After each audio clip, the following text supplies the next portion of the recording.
Hoje é 1/5/2021, 10:04 da tarde. Paulo, vou compartilhar uma imagem contigo.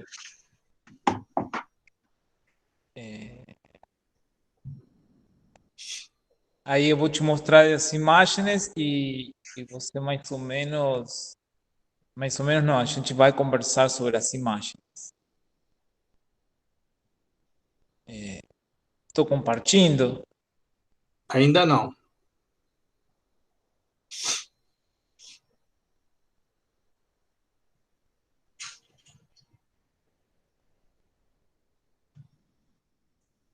Estranho. Bueno, está permitindo. A ver agora. A tela inteira. Compartilhar.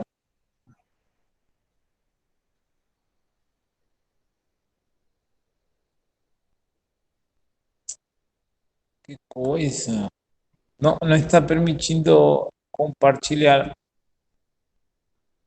Não, não, não, o programa não está permitindo compartilhar minha tela, Paulo. Que situação.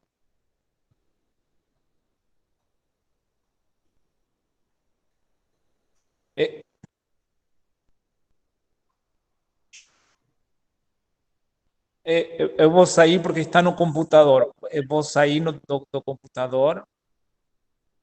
Ok. Sair da chamada. Paulo, mientras eu configuro meu computador aqui, eu tenho uma questão que me gostaria de conversar contigo, que é as táticas do futebol que você utilizou quando foi campeão. Cara, é o seguinte, na verdade, você fala as táticas de jogo, sistema de jogo? Sim. Ah, tá. Olha, na época que eu trabalhei com futebol, futebol das categorias básicas, né? Normalmente se jogava o 4-3-3. Era o sistema mais utilizado, né? Mas algumas vezes que eu acabei assumindo a direção de times profissionais, né, que eu dirigi às vezes por falta de técnico, às vezes por falta de dinheiro do clube pagar técnico e preparador físico, então acumulava as funções.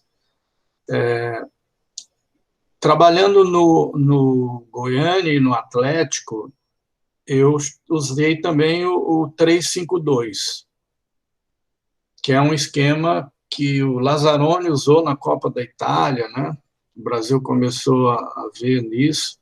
E o São Paulo está usando agora. O São Paulo, quando o Muricy foi técnico e que foi campeão, usava muito esse sistema. É um sistema com 3 zagueiros. Os laterais, eles são praticamente alas, né? Então, você teria uma linha de 5 na frente dos zagueiros e 2 atacantes, né? Que aí, esses 2 atacantes pode ser um pelo lado, o outro centralizado, os 2 pelo lado, ou os 2 centralizados. Então, cada treinador e cada momento pode exigir diferente, assim. E o grupo? E as guichas dentro do grupo? Porque sempre tem, né? Ciúmes, tem. Como você conciliava isso?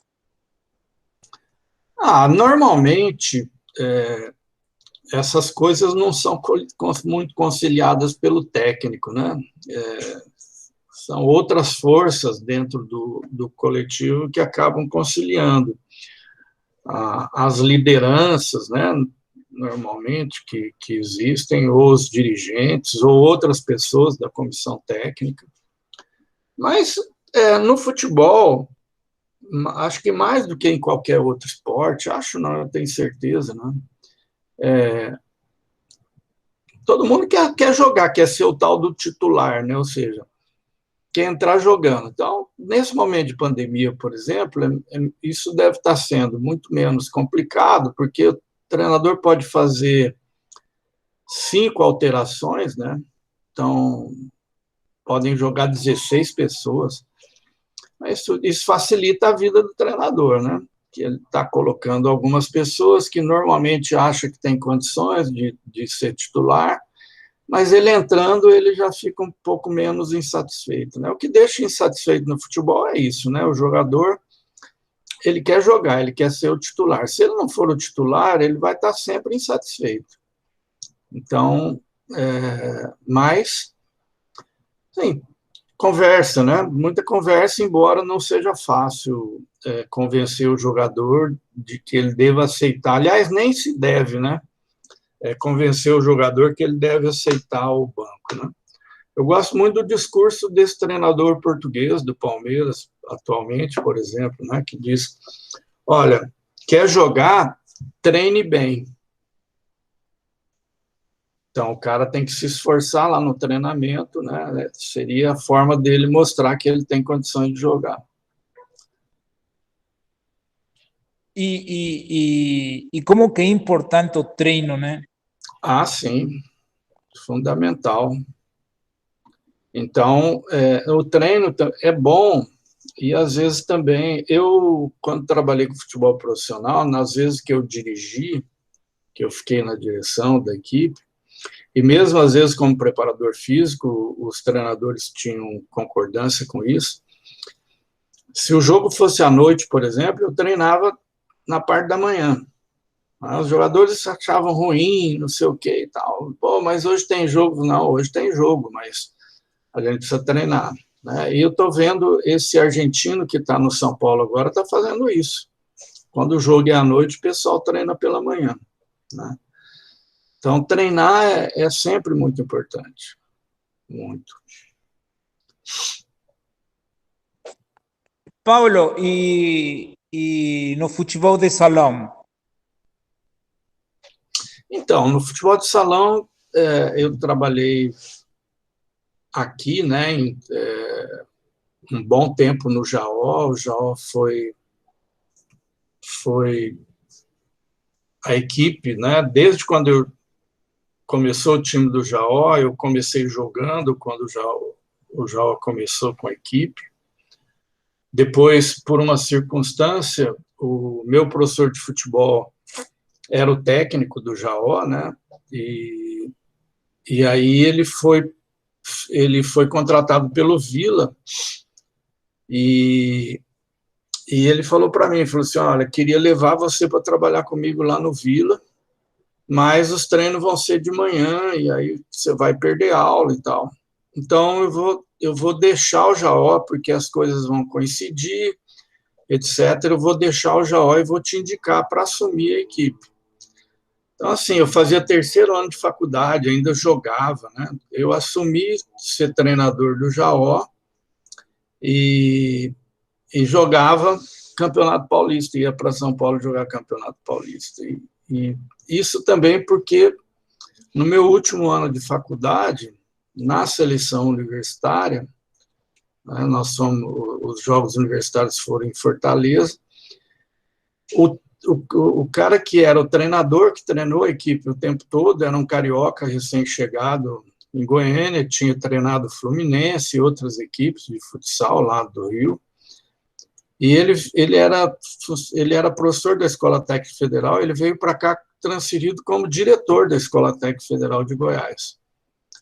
E aí, em cima da hora, ele desistiu de ir para os Jogos. Aí o presidente da confederação, da Federação Goiana Universitária, era um amigo que depois foi professor na Zefeb também, muito tempo. A gente se relacionava muito bem. Felizmente, ele já faleceu, mas ele era o presidente da FGDU e ele tinha sido da minha turma, depois ele teve um problema, ele prestou vestibular de novo, então ele acabou formando um ano depois que eu. E aí ele me disse, falou, olha, você vai ter que ir como jogador e como técnico, porque esqueci o nome do treinador, pessoal chamava ele de Mazzaropi. O Mazzaropi não vai poder ir, né? Então, foi minha primeira experiência, né? Mas foi horrível, assim, que eu estava ali jogando com o pessoal. E o futebol de salão só podia fazer 5 substituições nesse tempo. Então, eu ficava na reserva, né? Entrava depois do jogo, para não ser muito incoerente, assim, né? Porque isso poderia gerar problema, né? E com o Mazzaropi eu era titular. Então, foi minha primeira experiência. Então, como eu tinha tido essa experiência, o professor Tomás, então, me indicou lá no Jaó. Eu já trabalhava no Jaó, né? Já jogava lá. E aí eu assumi. Então, o Jaó ganhou muita coisa, né? Participamos de vários campeonatos brasileiros, era um time bem respeitado. Mas o futebol de salão já era profissional em muitos lugares, né? E a gente, né, treinava 2 vezes por semana, então era muito complicado, enquanto os outros times treinavam full time.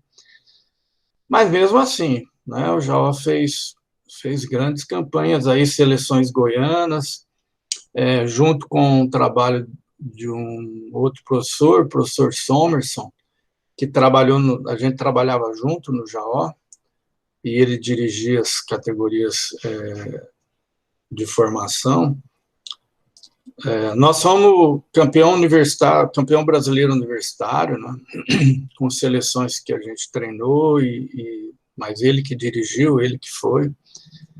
A gente foi vice-campeão, nós fomos 2 vezes para as finais do campeonato de seleções juvenis brasileiros.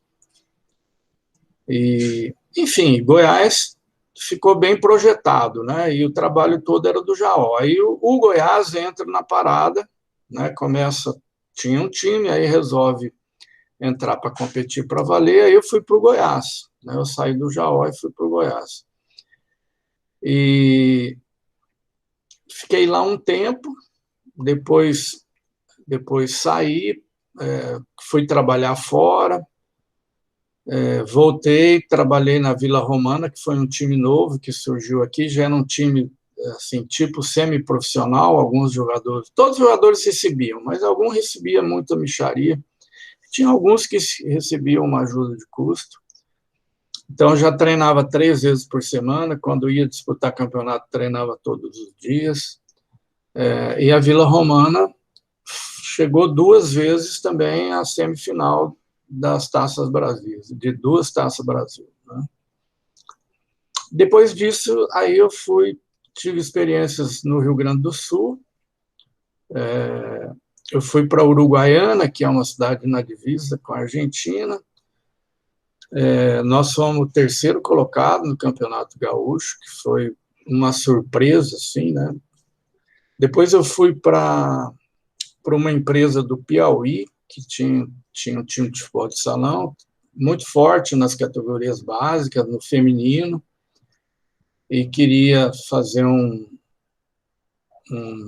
uma boa performance numa Taça Brasil, mas não deu muito certo, não. Lá foi complicado, o pessoal lá não tinha experiência, a estrutura era muito ruim, as pessoas que deveriam contribuir, elas só jogavam contra, assim, né? Só faziam coisas erradas. Então, não deu certo. E depois eu fui para o GERCAF, que era uma empresa. Aliás, eu fui primeiro para o GERCAF, depois para o Rio Grande do Sul, depois para o Piauí. O GERCAF era uma empresa, era um empresário de soja, o Alacir de Moraes, que foi uma das pessoas mais ricas do Brasil. E, né, o chefe dele lá no Mato Grosso gostava de futebol de salão e montou uma equipe, né? O GERCAF também foi muito bem, o GERCAF andou ganhando algumas coisas, também foi semifinalista de Taça Brasil, então foram boas experiências, assim. Aí eu parei, né? Aí eu voltei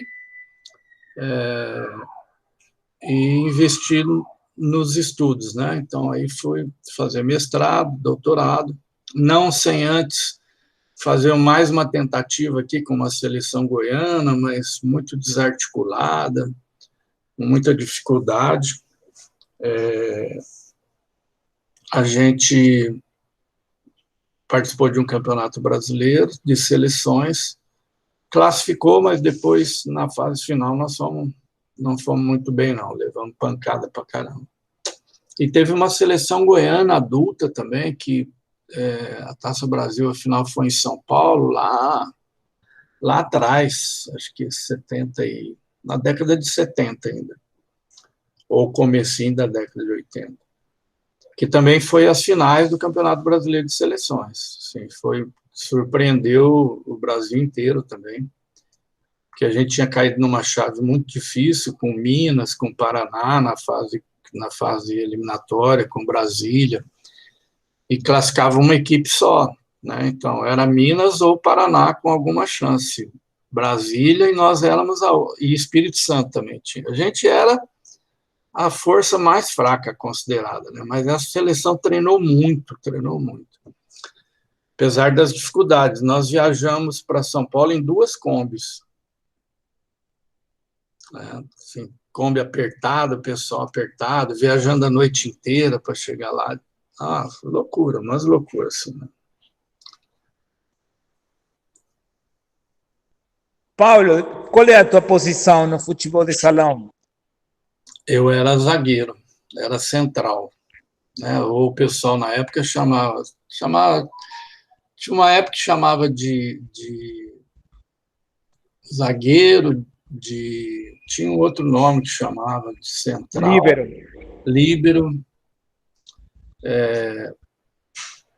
Mas em São Paulo eu jogava de ala. Né? Depois aqui em Goiás que eu passei a joguei mais atrás um pouco, né? Eu não tinha muito, assim, um físico avantajado para jogar nessa posição, mas eu tinha uma vantagem que eu antecipava muito. Então, normalmente eu marcava pela frente, as quadras eram pequenas, né? Não dava para levar muitas bolas nas costas, como a gente diz. Hoje já é mais difícil marcar pela frente, né? Mas, às vezes, principalmente quando se pegava pivôs muito fortes, né? Pivôs de quadril grande, que não deixava a gente girar. Eu lembro Mota Rabelo, em São Paulo. Depois joguei contra o Mota também, nesse Jogos Universitários de Fortaleza. O Mota tinha que marcar pela frente, que se deixasse ele dominar, se encostasse no corpo dele, ele ia girar e ia te deixar na saudade, né? Então, marcava o Mota pela frente, ele ficava pé da vida quando ele jogava contra ele, né? Não deixava ele pegar muito na bola, não. Nem podia, né?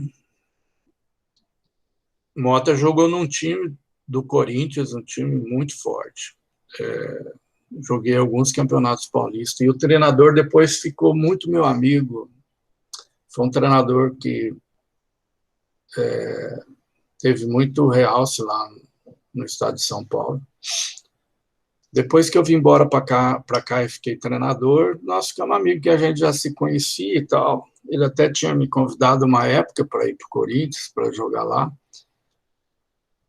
Mas eu já estava aqui estudando, não tinha a menor possibilidade.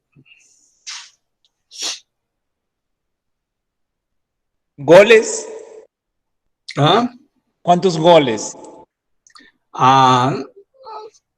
Marquei uma porção, mas assim, eu não era muito cara de marcar gol, né? Se bem que eu tinha um chute muito forte, mas eu não era assim, não era o artilheiro, nunca fui artilheiro do time, né? Mas eu sempre num segunda posição ali de marcar gols e tal. Mas eu armava mais do que fazia gol, né? Principalmente depois de jogar de zagueiro, aí era mais complicado. Tinha treinador que não deixava zagueiro passar do meio da quadra, né? Você não podia, meio da quadra era seu limite.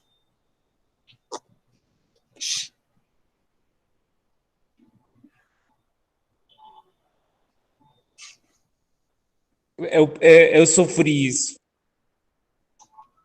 Eu sofri. Não podia passar. Você também foi zagueiro? Fui. A gente só podia chutar de longe. Isso. Era a posição mais avançada que a gente tinha, era chegar no círculo ali, né? Dava para. Eu chutava muito, muito bem de bico, né? Assim, tinha um bico muito forte. Então, dava para arriscar de vez em quando no meio da quadra, né? Mas goleiro bom não toma gol do meio da quadra, não tem jeito, né? É muito difícil. Nem pode tomar, goleiro não pode tomar gol do meio da quadra. Paulo, vou compartilhar as imagens. Tá.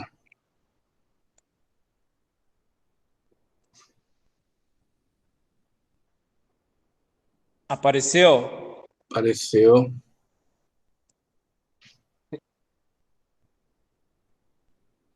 Você foi lá tirar foto? Sim. Rapaz, olha os pés de jambo aí, ó. Isso quando está na época da florada, esse piso aí ele fica rosa, né? As flores são rosas, assim. Ele vai dissolvendo a flor e fica forrado de vermelho. Quando a gente chega de manhã na faculdade, é a coisa mais linda, né? Depois o pessoal fazia a limpeza e tirava. Mas era uma delícia chegar de manhã na época da florada. E depois, quando os frutos amadureciam, eles caíam todos no chão. Mas o goiano não conhece jambo.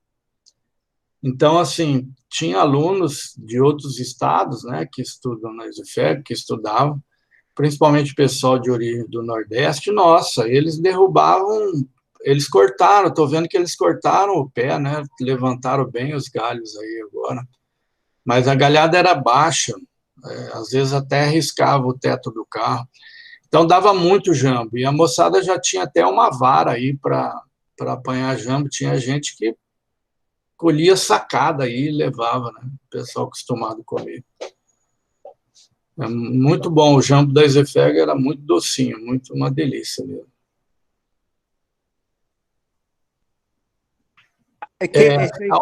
Saudade disso aí. Aí era sala de aula? O que é isso aí? Salas de aula. Embaixo e em cima, salas de aula. Quando construiu essa ala aqui, em cima tinha direção e tinha algumas outras coisas de gestão. Mas depois tudo virou sala de aula. Uma parte da direção virou um laboratório, que era ocupado por um grupo da fisioterapia e pelo meu grupo. O pessoal da Fisio tinha mais espaço, tinha material, que eles tinham financiamento de pesquisa. A gente só ocupava para as reuniões na segunda-feira mesmo. Mas esse espaço, né? Depois, até a gente vir embora, esse espaço era usado por esses dois grupos. E a planta, ela desmancharia o auditório, né, que está aqui à esquerda da foto, e esse espaço seria transformado também em salas de aula, na sequência, né, do prédio, porque salas de aula em cima é o final, e embaixo é o auditório. Então, o auditório daria para fazer mais 2 salas de aula, e teve um período que a gente estava com problema de espaço, dividimos essas salas, então ela vai voltar ao tamanho normal, né, do começo. Então, em cima tem 1, 2, 3, acho que daria para, se eu não me engano, cabem 5 salas, boas salas em cima. E aí embaixo tem 3. 3 não, tem 3, com mais 2 que seriam construídas no auditório, seriam 10. 10 salas são quase que suficientes para os 2 cursos de educação física e fisioterapia, né? Aqui, quando aparece o ginásio 2, aqui no fundo, ó, ali esse ginásio vai ser desmanchado e vai se construir um auditório ali, e na parte de cima vai ser uma sala, um espaço muito grande, né, para aulas e treinamentos de ginástica e de dança. E depois tem o outro ginásio, que é o ginásio mais antigo, o ginásio 1, que já existia quando eu cheguei para fazer a Exefego, só tinha esse ginásio lá. É um ginásio também que está muito acabado, precisa de uma reforma. E a gente tem aqui, né, onde está do lado dessa parede aqui, ó, é o melhor ginásio que nós temos, que ele foi reformado um pouco antes da gente mudar de lá. Ele está novinho, ele deve estar muito sujo, mas ele está novinho. É um ginásio que se investiu quase R$800 mil na reforma dele, mas ficou um brinco, ficou muito bom. E depois a outra, aí, aqui a parte de baixo, né, a parte da pista. Isso daqui foi uma época que foi construído, porque aqui era o restaurante universitário nosso. Servia refeição aqui, almoço todos os dias, PF, né? Professores, servidores, alunos almoçavam aí. Os alunos pagavam R$1 e os professores pagavam, os servidores pagavam R$2 e os professores pagavam R$3 da refeição. Era um preço muito barato. E os professores pagavam mais, né, para ajudar, porque também o dinheiro arrecadado não subsidiava o restaurante. O diretor subsidiava o restaurante com aluguel das quadras, essas coisas, né? Mas esse restaurante foi um tempo que resolveu o problema dos alunos, né? Esse espaço aí, ele não tem nada programado para ele, né? Mas ele, se desmanchar essas coisas aí, dá para fazer um espaço para se utilizar, né? É uma das construções mais recentes da Exefego, essa daí. Olha aí, cara. Oh, esse campo vai estar irrecuperável quase, né? Tirar esses matos todos aí, deve ter matado a grama. Que grama tinha? Era essa grama comum. Mas quando ele foi reformado, compraram colocaram uma grama com uma terra muito ruim, sabe? E essa terra era cheia de pedra, cheia de coisa, estava muito ruim. Acho que com as chuvas e tal, né? Capaz até que isso já tenha dado uma diluída. Mas aqui é a saída da clínica escola. Volta ali, Luiz. Aqui é a saída da clínica escola. A clínica escola está à direita aqui. Vai lá. Pode passar.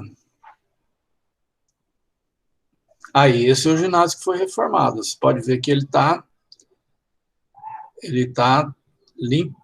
limpo assim, né? Paredes e tal, são coisas bem recentes. E ele tem... Isso daqui, quando eu cheguei para ser aluno na Exefego, eram 2 quadras descobertas. A gente fazia aula nessas 2 quadras, elas eram separadas por uma arquibancadinha baixa, de 3 degraus, acho. E depois, num outro momento, a Exefego cobriu, né, fez um ginásio, e então eram 2 quadras nesse sentido, pegando as 2 quadras, nós fizemos uma quadra de handebol, que não tinha, Goiânia não tinha quadra para se jogar handebol com tamanho oficial, né? A nossa não chegou a ser oficial, mas ela chegou perto. Foi quando... Então, todas as seleções de handebol treinavam na Exefego, porque era a maneira de desenvolver, né? Seleção estudantil, seleção universitária, qualquer seleção, às vezes mesmo clubes que iam jogar, né, campeonatos regionais, nacionais, a Exefego liberava lá para os treinamentos. Aí foi feita essa reforma aqui. Então, são 2 quadras nesse sentido, e tem uma rede que separa as 2 quadras, né? Então, você pode ter aula aqui e do outro lado ao mesmo tempo. O barulho atrapalha um pouco, né? As aulas, o barulho de um lugar atrapalha a outro, mas, né, também não era um sofrimento muito grande, não. O pessoal se virava bem.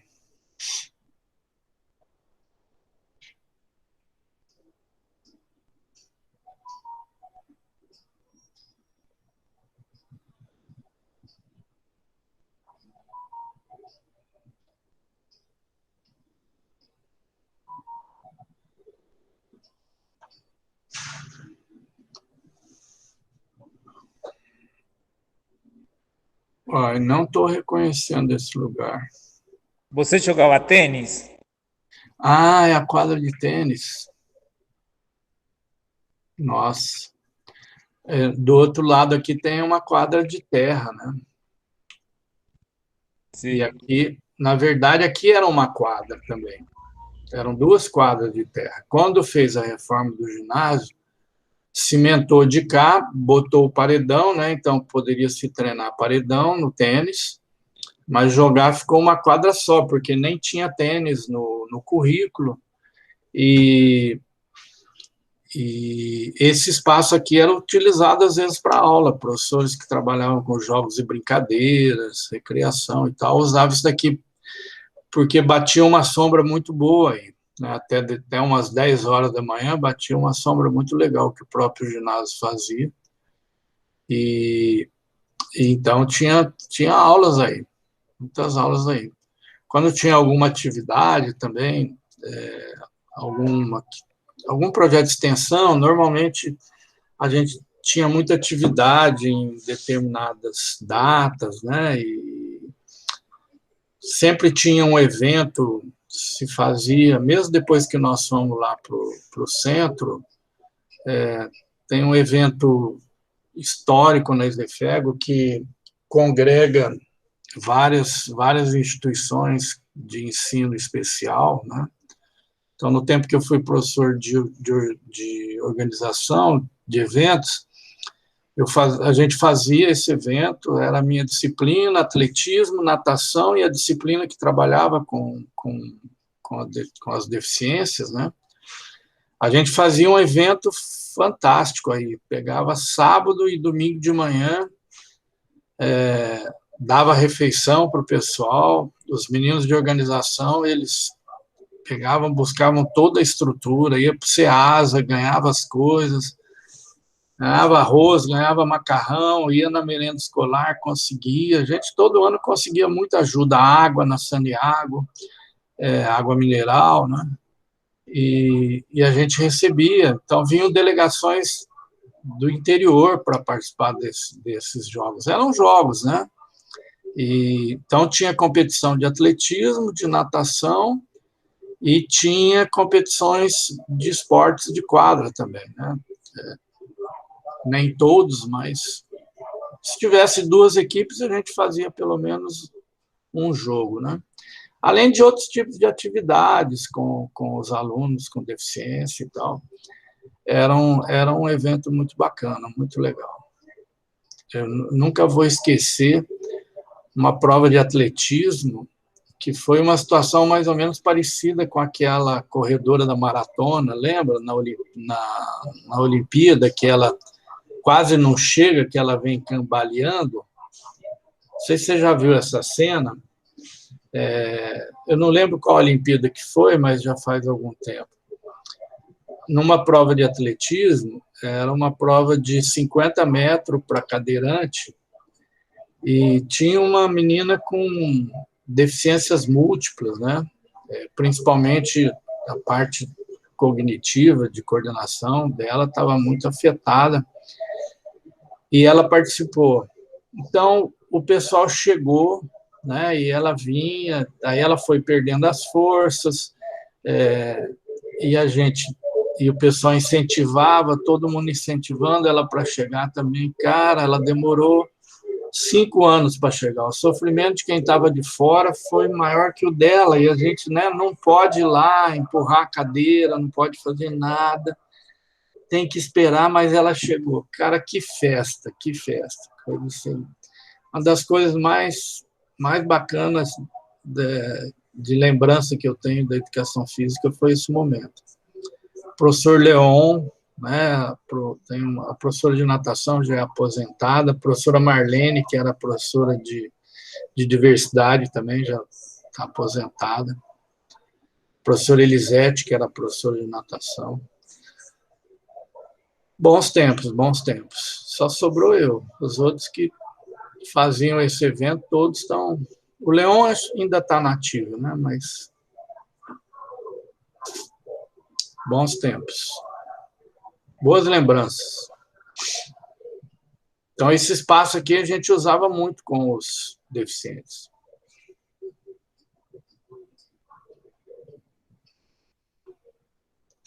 Muito bom. A saudade é grande disso, cara. O dia que a gente voltar para esse lugar aí, vai ser uma aqui atrás é um ginásio, não é? Aqui atrás? Esse é o ginásio 1 que eu te falei. Aqui, e aqui do lado? E aqui do lado, o que é isso? Então, ali era a cantina, tá vendo? O primeiro prédio lá, tá vendo que tem uma coberturazinha lá? Sim. Então, essa cobertura era a cobertura da cantina. Então, as primeiras janelas são da cantina, depois tinha uns depósitos lá, esses espaços aqui onde se guardava documento, uma série de coisas lá, né? Sim. E aqui era o almoxarifado da Exefero. Nesse espaço aqui, onde você está passando agora, o Ferdinand, quando foi diretor, ele fez uma creche. Então, as alunas e os professores que, né, tinham filhos pequenos podiam levar e os filhos ficavam na creche. Então, as mães iam amamentar, mas não demos conta de segurar isso, né, porque não tinha como sustentar, né? Então, não foi muito tempo, mas foi um dos grandes feitos das gestões dos diretores da Exefero também. Assim, é sempre importante lembrar disso. Aqui é a clínica, né? Que está precisando de ela não só precisa de uma reforma, mas ela precisa de uma ampliação também. E o dinheiro que construiu aqui, que reformou aquele ginásio lá, 700 e tantos mil, quase 800 mil, era um recurso de 2 milhões destinados à Exefego, o restante do dinheiro ia vir para cá. Ia se fazer uma ampliação e uma reforma da clínica escola. Só que esse dinheiro nunca chegou para a Exefego, ficou com a universidade. E também foi a Exefego, não foi a universidade. A Exefego foi em Brasília e conseguiu no FNDE 900 mil também para fazer essa reforma e essa ampliação, né? Comprar a instrumentação também, né, para a clínica. A universidade recebeu 1/3 do recurso, 300 mil, não repassou para a Exefego, não fez a coisa andar, e depois, né, que esse maleteto desse reitor, que nós tivemos aí, interventor, o tal de Heimer, né, bandido, um cara que tinha uma pretensão muito forte de destruir a Exefego, principalmente destruir a licenciatura da Exefego. E esse foi uma das coisas, né? Quer dizer, por falta de competência ou por intencionalidade malévola, né? Esse dinheiro acabou não sendo usado e sendo devolvido. Nós perdemos também 900 mil para reformar a clínica escola e ampliar. Porque a clínica escola é o principal retorno que a Exefego dá à comunidade, à sociedade, né, pelo emprego do dinheiro público aqui, né? Então, dinheiro público, ele financiar o estudo de 2 cursos, né? Pagar professores e pagar algumas outras coisas. Então, atender o público, a clínica escola tinha um convênio com o INSS, né? Então, a gente atendia a população carente mesmo, pobre, aqueles que não têm onde fazer a fisioterapia, né? Era uma dependência maluca, assim, cara, uma coisa fantástica, né? Então, a gente queria ampliar, porque queria, né, prestar melhores serviços e tal. Mas não conseguimos, né? Então, agora a ideia é essa, né? Você recebeu a carta que nós mandamos para os candidatos? Não, essa carta tem que chegar para vocês, porque é uma carta que a gente fez 2 reuniões já, 2 assembleias. Você tem contato com a Cristiane, cobra dela. Né? Essa carta chegou para ela tem que distribuir para vocês. É possível que ela esteja distribuindo, que eu sugeri que ela distribuísse para os representantes de sala e eles distribuíssem para vocês. Né? Essa carta precisa chegar para vocês tomarem conhecimento, porque nós vamos ouvir, a partir dessa próxima semana, cada um dos candidatos. A cada semana nós vamos ouvir um candidato, entendeu? E eles receberam a carta. Então, a Exefego, ela tem uma condição, só uma condição, a de fazer uma reforma razoável na Exefego, que nós estamos pleiteando aí em torno de uns 10 milhões, para a gente voltar para lá o mais rápido possível. Então, não precisa prometer mais nada para a Exefego. O resto a gente luta depois, né? Nós nunca deixamos de fazer a luta mesmo. O que nós precisamos é voltar para casa. Porque se a gente voltar para casa, a motivação, cara, assim, o ambiente vai ser outro. A felicidade vai ser muito grande. Isso vai ser contagiante, eu tenho certeza.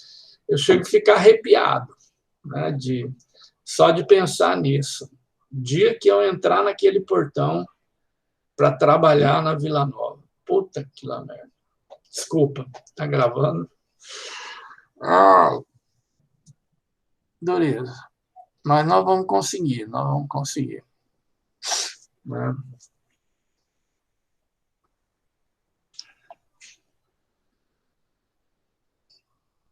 As placas, né? Elas são coladas pela faculdade toda, em vários lugares, né? As placas das turmas que se formaram, né? Que não é uma coisa muito antiga, por exemplo, minha turma não tinha essa. A minha turma, ela costuma se encontrar de 5 em 5 anos, né? Agora nós estamos prejudicados aí pela pandemia, mas muito provavelmente o ano que vem a gente deva se encontrar. E eles ainda não, né? Nem todo mundo sabe que nós não estamos mais aqui, porque eles vinham a cada 5 anos e uma coisa que eles falavam, Paulo, é porque eu sou o único da minha turma que trabalhou na Exefego, né, como professor. E eles falam, Paulo, mas como é que você deixou acontecer isso, né? Como é que você deixou a Exefego? Acabou, cada vez que eles vinham, se eles chegarem e ver isso aí, vai dar um monte de ataque cardíaco em muita gente, cara. Assim, vai ser muito triste, porque enquanto aluno, nós somos muito felizes aqui nesse espaço, um espaço gratificante. As lembranças são fantásticas. Né? E a gente se encontra de 5 em 5 anos e não cansa de ficar repetindo as mesmas histórias, né? Fazer as mesmas gozações. A minha turma era muito... Tinha uma certa divisão na turma, né? Assim, vamos dizer assim, umas 3 bancadas, né? Que nem tem no Congresso, assim. E então tinha as rixas, né? Dentro, mesmo entre as meninas, porque meu tempo de estudante, a gente não fazia aula com as meninas, né? Não sei as aulas de sala, de dentro de sala, pedagogia, didática, psicologia, a gente fazia numa sala grande. os meninos e as meninas, mas se não, todas as aulas, natação, basquete, tudo, né? Era separado, que naquele tempo, na educação física não misturava rapazes e moças, né? Coisa que ainda prevalece em muitos lugares, mas depois no Ezefego, na década de 70 mesmo, isso já acabou.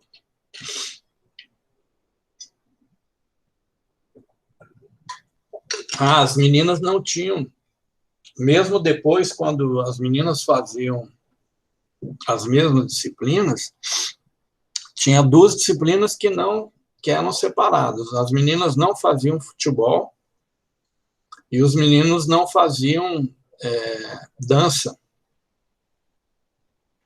Dança não fazia, acho que era dança. E eu fui o primeiro professor a abrir espaço para as meninas fazerem como ouvintes e depois colocar no seu currículo, né? Ouvintes não, como... esqueci o nome agora. Abrir espaço para as meninas fazerem. Então, eu lembro que o primeiro semestre que eu fiz isso, e uma menina, né? Aí o pessoal queria pegar no pé, fazia muita gozação, tinha que ficar dando dura o tempo todo, né? Mas ela era muito valente, essa menina. Ela não desistiu, não. Ela foi até o final. Aí, no outro semestre, já vieram 3. E depois não teve como barrar isso, né? Aí teve um currículo lá que não dá mais para sustentar essas coisas, né? Então, as mudanças foram acontecendo assim. Cara, foi muito legal você trazer essas fotos.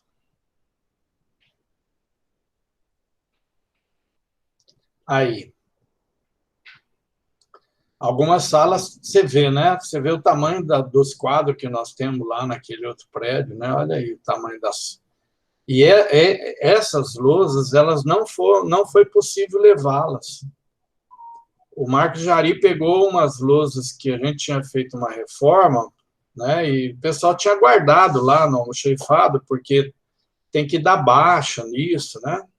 Ele pegou aquelas, cara, e levou para lá. Por isso que elas não apagam, não tem condição. Você vê, a lousa pega o quadro todo, né? Uma coisa muito antiga ainda, que o professor colocava no quadro.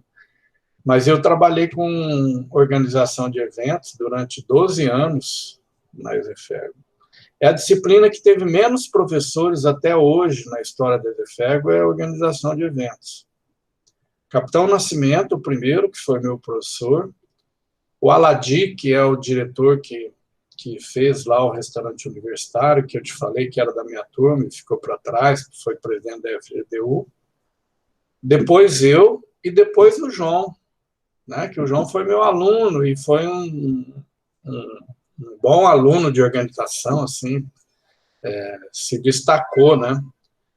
Aí quando queriam que eu pegasse outras disciplinas e deixasse a organização, aí eu indiquei o João. Aí o João era recém-formado, aí o João foi trabalhar, se entusiasmou, fez mestrado, e está lá até hoje, prestou concurso, passou, né, e está com a disciplina até hoje. Já tem capaz que o João ou está chegando perto dos 12 anos que eu trabalhei, ou até já tenha passado já.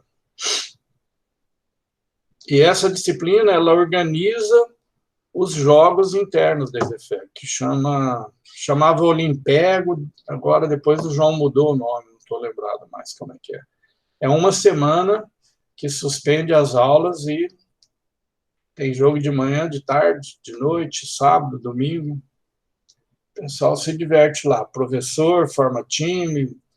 É um espaço interessante, né?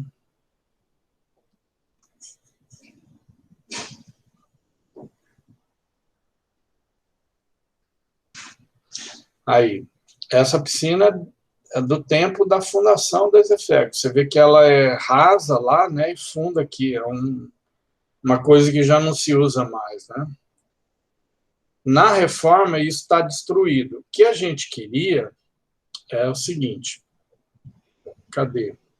Aqui assim, ó, perto do ginásio, lá, perto daquela árvore, do outro lado do muro, que é o Instituto de Educação, tem 4 piscinas. E elas devem estar abandonadas também, vazias. Isso, depois desse muro aí. Seguindo na Casa Azul lá. E a gente sempre quis, né, essa faixa do Instituto ali, uns 20, 30 metros, porque tem 2 quadras cobertas, aqui à direita, aqui, né, do muro, lá, depois da clínica escola, inclusive, tem 2 quadras cobertas e tem essas piscinas, que a gente podia fazer uma festa em termos de projeto de extensão de iniciação esportiva nas quadras, de usar as piscinas, poderia ter uma piscina para fisioterapia, né, específica, inclusive térmica, né, dependendo dos casos de recuperação da fisioterapia. Então, você poderia ter 2 piscinas, pelo menos, né, uma para educação física, outra para fisioterapia, porque isso aqui tudo vai ser destruído, né? Essa piscina não tem mais condições. Ela deve estar agora ela deve estar com vazamento de tudo quanto é jeito. Essa piscina tem 10, 72, 82, 92, 1002, 1012, 1022. Ela vai fazer 60 anos o ano que vem. A prova de vestibular, Luiz, eram 2 provas de natação. Você tinha que atravessar a piscina os 25 metros, né? Você podia sair lá do raso e usar a baliza, que você saía mais de cima, ou sair daqui do fundo, né? A maioria das pessoas achava vantagem sair lá do raso, porque saía de cima, né?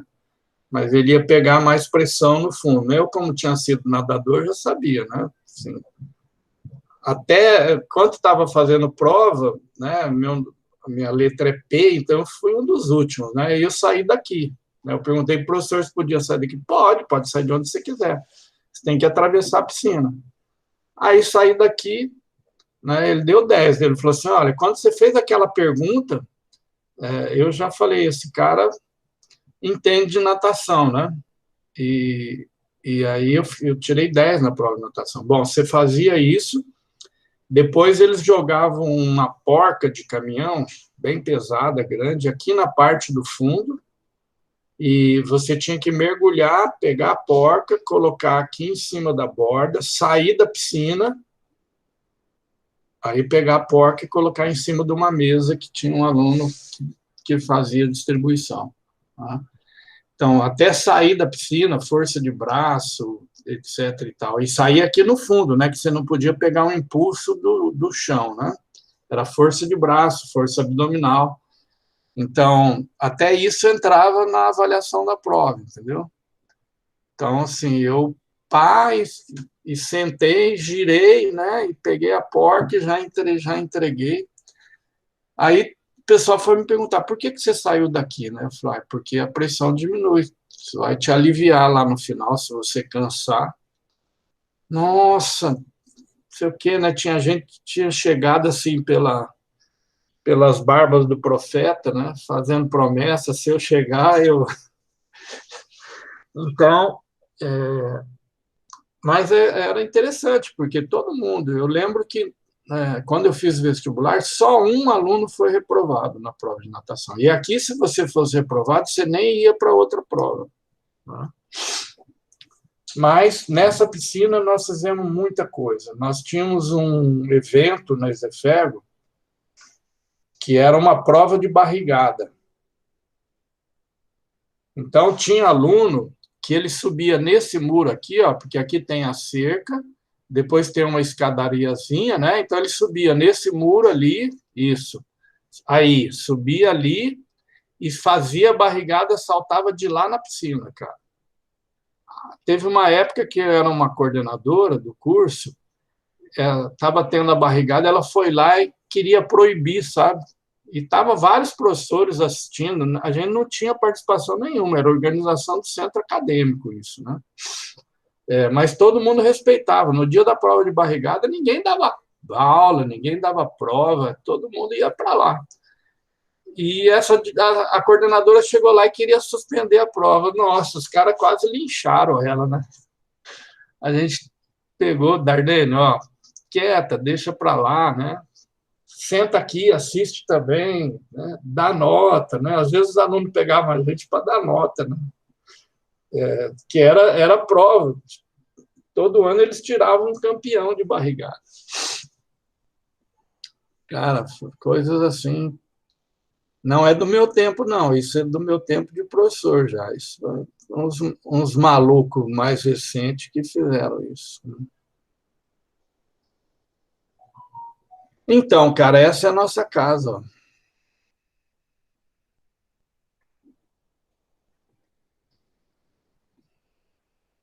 Muito legal.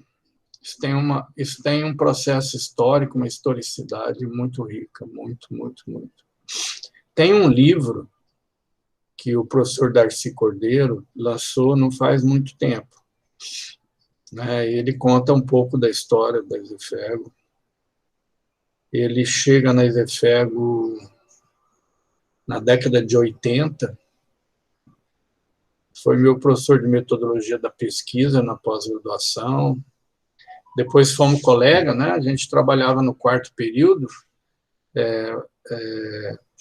e ele era o professor de metodologia da pesquisa, eu era professor de futebol, o Anderson era professor de fisiologia, era professor de aprendizagem motora, e o Tadeu era o professor de fisiologia. Era um materialista histórico que trabalhava com fisiologia. E nós quatro éramos no quarto período. Cara, os alunos falavam, né, que se passar do quarto período, o resto é canjo, né? Você tem uma ideia, o Darcy era filósofo, era um cara muito calmo, mas ele era maluco de tudo também. Ele conseguiu convencer a gente dos alunos elaborarem uma monografia na nota de N2. Os caras faziam uma monografia no quarto período, meu, é mole. Esses caras hoje, os alunos ficam reclamando, que os alunos anteriores a vocês já passaram, não têm a menor noção das exigências, né? Mas acho que a gente, hora que voltar para cá, a gente vai ganhar um pouco mais de rigor. O curso de fisioterapia também deu uma relaxada boa. O curso de fisioterapia era muito exigente, muito, muito, muito. Depois deu uma relaxada. Os alunos de fisioterapia, a Isefego, você distinguia muito fácil quem era da fisioterapia, quem era da educação física. Até pela roupa, né? Hoje, você olha para a pessoa e fala assim, esse é da educação física. Eu, principalmente, sou antigo, né? Essa aluna é da educação física, né? E depois você conhece a figura, não, é da fisioterapia. O pessoal da fisioterapia não jogava carteado, não, cara. Ultimamente, só eles que jogam carteado. Eles tomaram conta do carteado, né? Então, tanto que o curso de fisioterapia, ele foi 2 ENADs nota 5, depois caiu para 4, depois caiu para 3, né? E agora, no último, recuperou o 4. Então, são os tempos, os novos tempos, né? O pessoal estudava muito da fisioterapia, dava gosto de ver. Paulo Ventura, como que deixam asfaltar essa pista de atletismo? Na verdade, isso aqui é a base para fazer a pista. Entendeu? A Isefego recebeu todo o material do Ministério do Esporte para terminar a pista. E faltou o Estado contratar os profissionais para fazerem isso, né? E o material que cola, essas coisas, né? A despesa do Estado, a contrapartida do Estado seria essa. O Estado não fez. O material apodreceu, nós tivemos que jogar fora. E aí ficou só a base.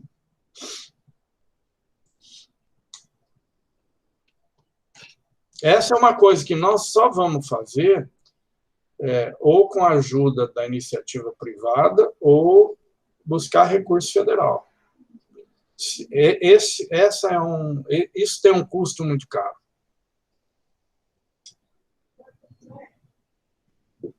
talvez a gente se encaixar num projeto federal. Há pouco tempo a gente quase fez isso. Antes da pandemia, a gente estava articulando com a Secretaria de Esporte e Lazer, eu e Vilmon, porque o Emanuel estava no antigo Ministério do Esporte, né, na área da deficiência. Ele queria fazer de Goiás um centro de desenvolvimento de práticas esportivas para as pessoas com deficiência.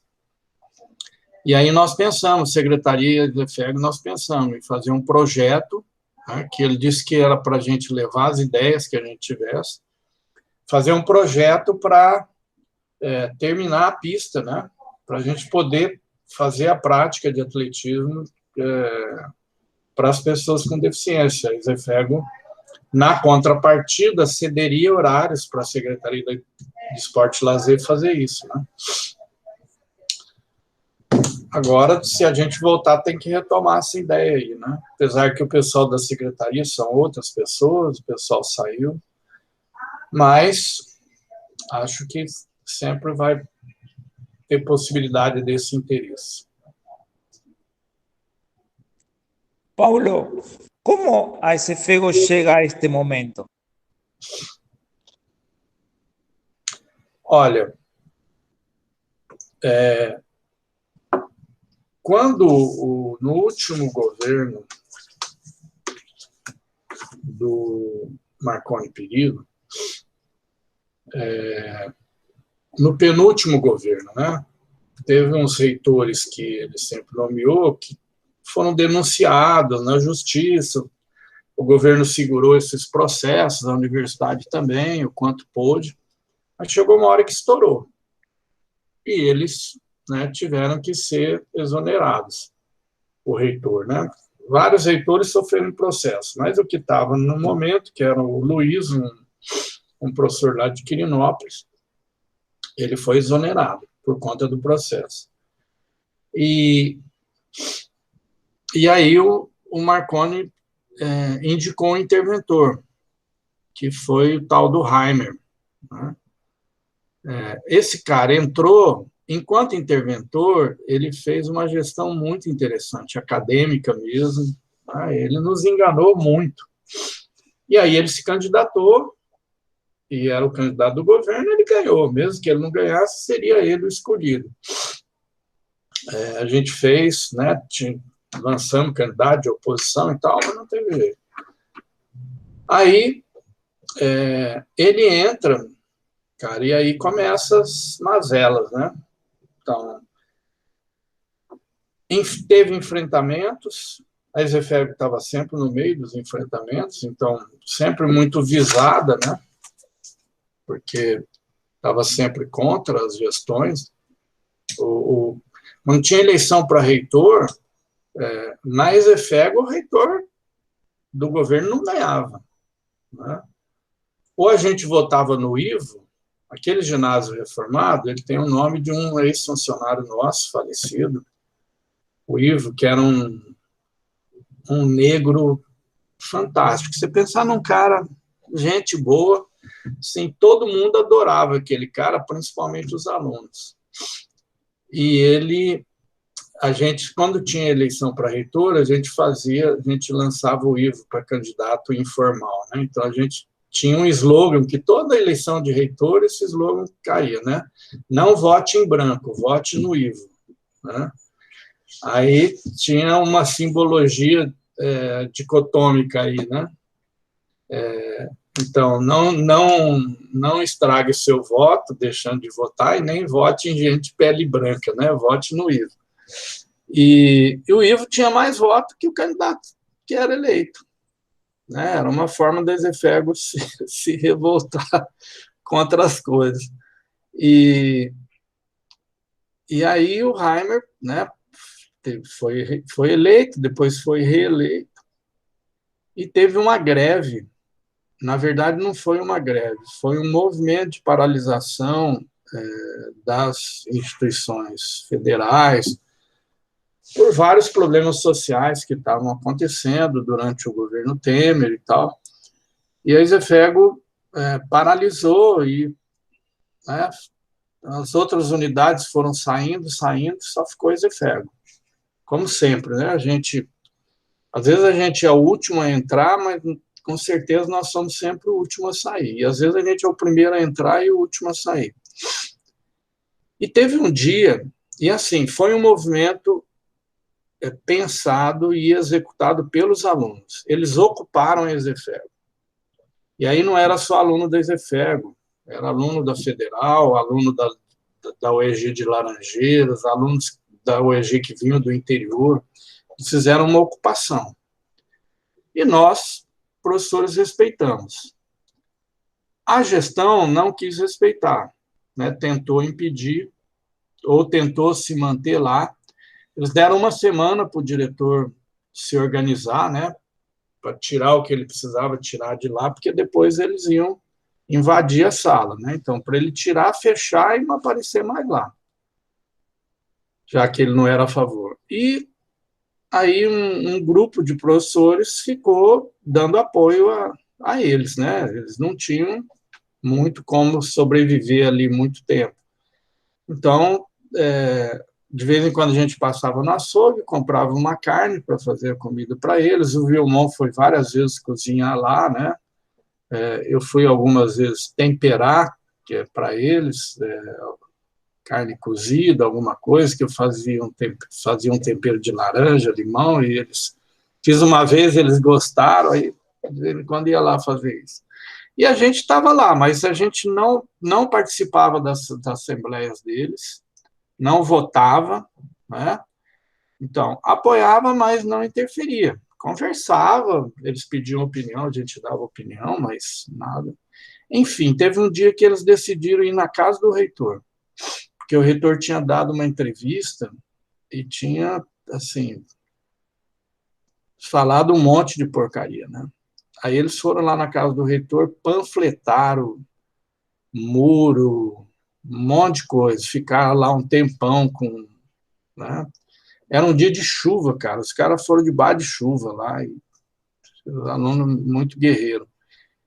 A gente não participou, né? Nós não fomos, não demos carona, não fizemos nada. Falei, olha, gente, esse é um movimento que vocês vão fazer. Eu, pessoalmente, falei assim, olha, eu não acho uma legal, né? E aí a primeira coisa que o reitor fez, depois que ele deu a entrevista, olha só, né? Ele disse que os alunos não tinham o direito de fazer panfletagem ou fazer qualquer coisa contra a propriedade privada. Que se eles fizessem isso, eles tinham que fazer na propriedade pública. Olha só, né? Aí os alunos caíram matando, né? Aí eles ficaram com muita raiva, cara.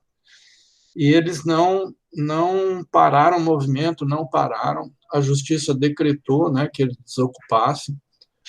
O oficial de justiça foi lá levar o trem para eles. Chegou a polícia, né? E aí, quando nós ficamos sabendo que ia entregar no dia, a gente foi para lá e ficamos lá, né? Dando apoio. Aí chegou o pessoal da polícia, abriu, entraram. Nós fomos juntos receber, né? E já chegou lá um tenente. Quem está no comando? Não, aqui não tem comando, não, tenente. Que é uma entidade civil, não é militar.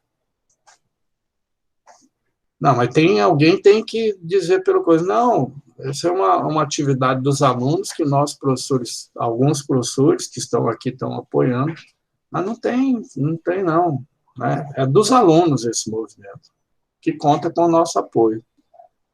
Aí os alunos, né, falaram assim, não, o senhor pode falar com todos nós, não tem problema não. Alguém vai te responder, ou vários vão te responder. E aí o tenente falou, eles falaram, assim, eles alugaram a polícia militar por umas 2 horas. Aí, bom, eles tinham que receber o oficial de justiça, claro, vamos receber, né? A gente já tinha orientado eles, olha, né? Porque senão eles vão poder invadir. Então tem que receber e tal.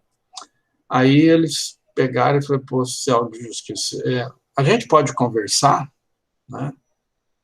Porque o oficial, eles foram para tirar na hora, né? Aí chamaram o oficial de justiça lá para uma sala, a gente não foi, não sabia nem o que eles queriam conversar.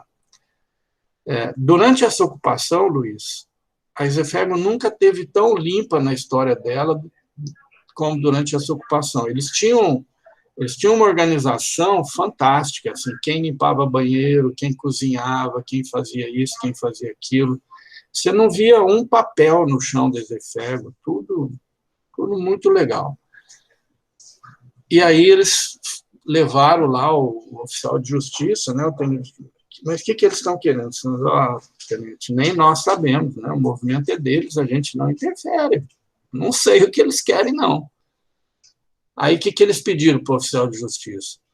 Isso era umas 2 horas da tarde, eles pediram para desocupar às 17 horas do outro dia, que eles queriam limpar tudo, né, para entregar tudo muito limpinho, e que o oficial de justiça viesse, e os policiais também, para conferir como eles iam entregar o prédio, para depois ninguém dizer que aconteceu isso, aconteceu aquilo, etc.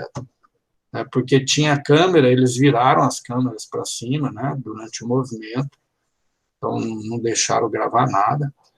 E aí o pessoal, o oficial de justiça, assim, o cara ficou entusiasmado, né, assim, com a atitude dos alunos. E aí ele chegou para o tenente e falou assim: tenente, nós temos que marcar amanhã às 17 horas, eu dei prazo para eles, porque eles vão limpar o ambiente, eles querem entregar o ambiente limpo, né? Aí o tenente virou e falou assim: cara, eu não entendo estudante, não.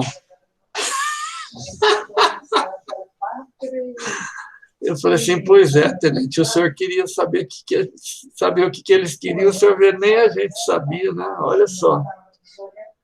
Aí o tenente falou: tá, avisar o comando, etc. No outro dia fomos para lá outra vez, né? Apareceram lá os policiais, foram várias policiais femininas, eles levaram, né, para olhar banheiro, olharam tudo, porta que estava fechada, aberta, né?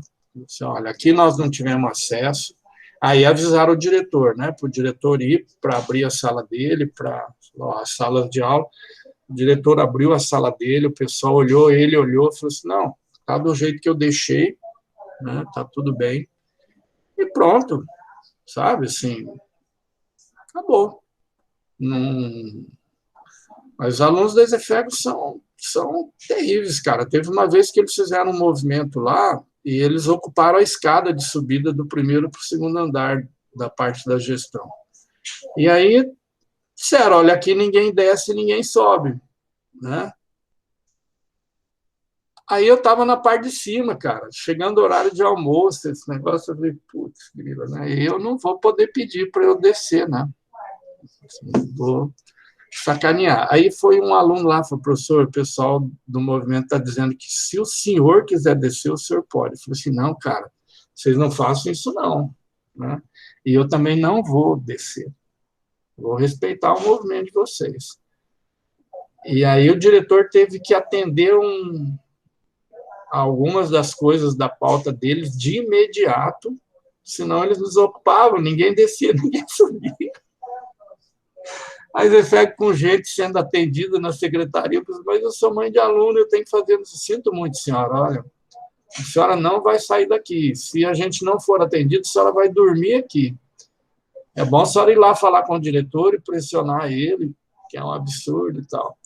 Aí alguns professores e coordenadores, né, foram lá na direção e falaram: cara, vai lá ouvir os meninos, ou recebe um grupo aqui, né? Aí ele queria receber um grupo, não, ele tem que vir aqui, com todo mundo. E aí ele foi lá na ponta da escada, os caras falaram: eu não tenho condição de atender isso agora. Então, a hora que você tiver condições, você avisa que a gente desocupa aqui. Eu vou chamar a polícia para vocês desocuparem. Ele disse assim: pode chamar. Nós vamos resistir, você vai ser responsável pelo que acontecer. Cara, o cara foi lá para dentro da direção, chamou os coordenadores, chamou os professores que estavam lá em cima e tal, conversou. Cara, eles tinham uma pauta grande, né? Você pega 3 itens aí que sejam, né, possíveis, que depende de você, né, empenhar a sua palavra e tal. E aí acompanhamos o diretor e ele foi lá e apontou 3 itens, né? Aí viram uma bostinha de uma aluna lá e vira assim: e aí, professor Paulo Ventura, o senhor acha que nós podemos acreditar, né? Eu falei: olha, eu não sei se vocês podem acreditar, mas eu vou dizer uma coisa: se o diretor não cumprir essas 3 coisas que ele está dizendo aqui agora, porque ele chamou a gente lá e nós estamos aqui como testemunha, eu vou estar aí no meio de vocês na próxima vez que vocês forem ocupar a escada. E aí eles resolveram desocupar, né? Perguntaram para os outros professores, os coordenadores de curso e tal, todo mundo disse assim: não, acho que vocês podem acreditar sim, não sei o quê, blá, blá, blá. E aí acabou. Né? Foram uma luta lá, conseguiram resolver as coisas. Então, os alunos da ESEFEG não são fáceis, não. Agora, historicamente, sempre foram os alunos da educação física. Na última greve, foram os da fisioterapia que seguraram a peteca. Então, teve uma mudança aí muito grande também. Os professores da fisioterapia não apareciam, mas os alunos, eles seguraram. E os alunos da educação, os professores da educação física, quem deram suporte para ele. Ok, Luiz? Paulo, faltam as perguntas objetivas. Ah, tá. Só assim Tem para... aquela outra questão que você me falou, a primeira pergunta também, né? Sim. Então, eu te queria perguntar assim, Paulo, se você conhece a resiliência, você tem resiliência? Olha, é muito difícil a gente se automensurar, né?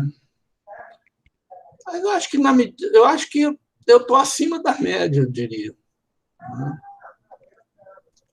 Drogas, você usa? Não, nunca usei. Álcool? Sim, um bom vinho eu tomo normalmente, principalmente agora durante a pandemia, eu, minha esposa, minha filha, a gente senta 2 vezes por semana e toma um bom vinho e bate papo. Mas é só também. Né? Eu já não estou mais podendo, mas eu já fui bom de copo. Né? Já Medicamentos? Hã? Medicamentos? Medicamento eu tomo mais do que álcool, um monte. O meu pai tem 97 anos, ele não toma metade dos remédios que eu tomo. Você toma quantos por dia? Cara, eu tomo 6 de manhã e... Não, 6 de manhã e, às vezes, durante alguns dias eu tomo 7 à noite. A tua saúde mental, como está? Na medida do possível está boa. Aí, durante a pandemia, eu tive alguns momentos de, sabe, quase entrar, ou talvez tenha entrado em depressão e tal. Mas eu tenho, assim, uma reação muito boa com relação a isso, né? E aí eu acho que eu nem demoro a reagir, né? Alguns dias, mas eu consigo reagir e dar a volta por cima. Especialmente, tem uma coisa que é um remédio muito forte para mim, né? Que é a sala de aula. A sala de aula me tira do mundo, entendeu? Assim, me tira das preocupações, me tira de tudo. Né? A não ser aquilo que se deva contextualizar para a sala de aula naquele momento, né, da fala, do que esteja se tratando. O resto, a sala de aula é o que tem sido uma terapia para mim. Né? Algo que, acho que é algo que eu gosto muito. E aí, quando a gente gosta, normalmente faz bem, né? A arte, que significa arte para você? Olha, a arte é algo indispensável, né? Eu só lamento não ter tido dom ou, né, desenvolvido uma intencionalidade para isso, né? É interessante porque meu pai, ele depois de de aposentado de vez, assim, e para passar o tempo ele começou a fazer algumas coisas com madeira, com caules de árvore, depois andou pintando, né? Tem um quadro dele lá no quarto que eu faço de escritório, deu uma desenvolvida. Depois também perdeu o tesão, né? Mas, assim, eu acho que a questão cultural ela é importante, né? Então, eu gosto muito quando posso, de ir ao teatro, ir a shows, gosto de música. A minha neta disse que vai entrar para aprender violão agora, eu falei para ela que eu vou fazer junto, né? Sempre foi uma das coisas que eu quis fazer, era aprender a tocar violão, porque aí eu vou cantar também, né? E aí eu vou fazer raiva nos outros, né? Quando eu estiver querendo fazer raiva em alguém, eu pego o violão e vou cantar, né? Mas a arte é imprescindível. O problema também é que, num país como o nosso, né? Isso é muito dissimulado, né? A questão da arte. A arte é para poucos, então não há possibilidade dessa cultura, né? Se tornar uma cultura popular, né? Para ela poder, né? Fazer parte da vida das pessoas, dos trabalhadores, né? Mas muito legal, eu gosto muito. Aprecio, né? Sempre aprecio. Que música você gosta, Paulo? Olha, eu não gosto desses ritmos mais modernos, né? Assim, às vezes eu gosto de uma música pela letra, né? Justamente porque esses ritmos mais modernos, eles têm pouca melodia. Então, eu gosto de música que tem melodia. Eu acho que a melodia é o ponto fundamental da música, né? Se você tem uma boa letra, como Gonzaguinha fazia, né? Por exemplo, então aí é o ápice, né? Mas eu gosto não de música sertaneja geral, né? Mas de uma música sertaneja, eu diria até Chitãozinho Chororó, eu gosto muito, né? Eu gosto de alguns rocks também, rock pesado não é muito meu estilo, né? Mas eu também gosto de algumas músicas de rock pesado. Samba, né? Sou muito fã. Gosto de tudo, não tenho muita. Gosto muito de viajar, e eu gosto muito de viajar de carro. E, assim, o tempo todo que eu estou viajando de carro, eu estou ouvindo música. Eu sempre gravo algumas coisas e vou tocando. Música internacional também. Assim, eu tenho, né, muita. Frank Sinatra. Tem umas pessoas que eu gosto muito, que eu estou sempre ouvindo. Paulo Ventura, que é o espírito para você? É o complemento essencial para o ser humano, né? Sem o espírito, o ser humano deixa de ser humano. Como que está a vida sexual? Interrompida agora, né? Praticamente por conta de uma cirurgia de próstata que eu fiz, né? Alguns meses atrás, mas que ainda estou tendo problemas e agora estou tentando, né? A última tentativa com o urologista que fez a cirurgia, que é meu urologista há muito tempo, se ele não... Fiz os exames a semana passada, segunda-feira eu vou levar para ele. Se ele não der conta, eu vou ter que procurar outro médico, porque está muito desagradável, né? Está sem controle, está uma incontinência incontrolável e além disso, isso influi na parte, né, da própria motivação sexual. Paulo, como que está a tua hidratação com água? Minha? Hidratação. Aqui, ó. Sempre do meu lado, né? Acho que nas aulas também você via que sempre que você fazia pergunta, eu aproveitava para tomar água, né? Então, e eu gosto de... Eu normalmente uso um limão grande todo dia. Então, eu ponho metade de manhã numa garrafa e ponho metade à tarde na outra garrafa, né? Então, um limão todo dia, um limão grande, eu compro uns limões grandes, eu procuro pegar limão bem caudulento, né? Mas eu tomo bastante água. Acho que eu tomo água suficiente, né? ¿Se sabe cuántos litros?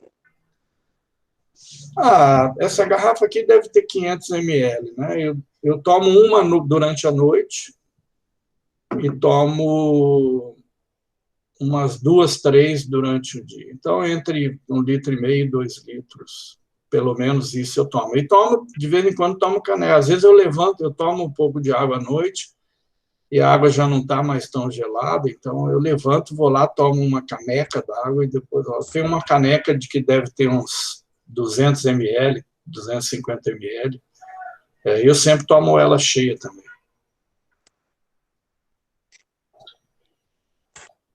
Pablo Ventura, do que você tem medo? De muita coisa, né? Eu diria que eu não tenho medo, eu tenho receio, né? Mas medo, acho que essa é uma coisa que não me pega muito assim, né? Por exemplo, eu tenho muito receio da Covid, né? É uma coisa que me deixa preocupado, me preocupa muito.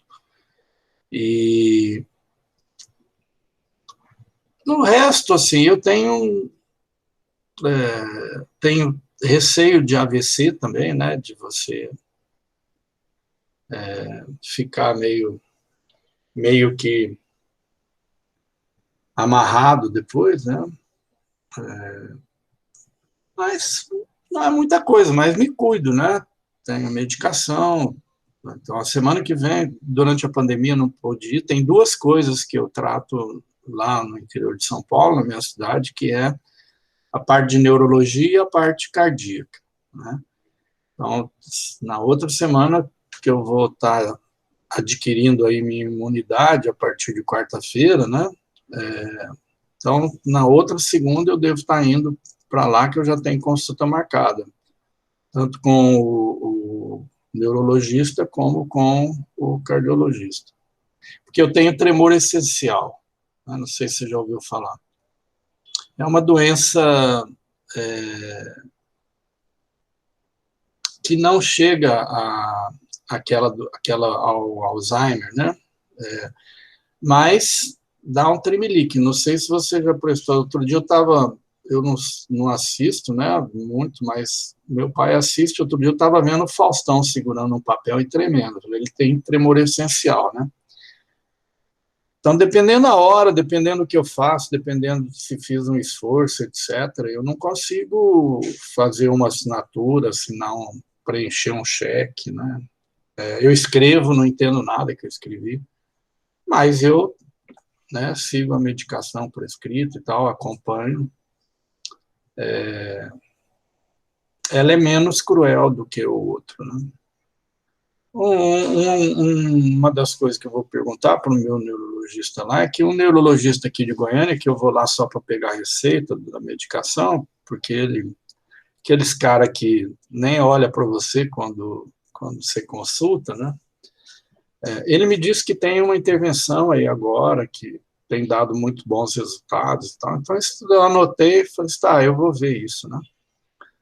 Então, eu vou ver com o neurologista lá, se isso tiver sentido, né? Então, é uma outra coisa que todo mundo tem muito medo, né? De hospital, de cirurgia.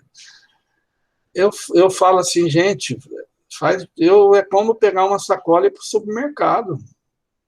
Eu vou para o hospital como se estivesse indo para qualquer outro lugar, né? Os caras estudaram 6 anos. Se acontecer alguma coisa, fazer o quê, né? Então, eu não tenho... É um tipo de coisa... Isso eu não tenho nem receio. Assim, quando eu tenho que fazer uma cirurgia, eu fiz... Do coração, eu fiz 3, né? Intervenções, 4, porque eu coloquei um stent também uma vez. Então, foram 4 cateterismos, né? O pessoal, pá, não sei o quê. Eu falei, cara, eu vou lá, né? Aí os anestesistas sempre perguntam, né? E aí, seu Paulo, tá nervoso, né? Eu falei assim, cara, acho que não.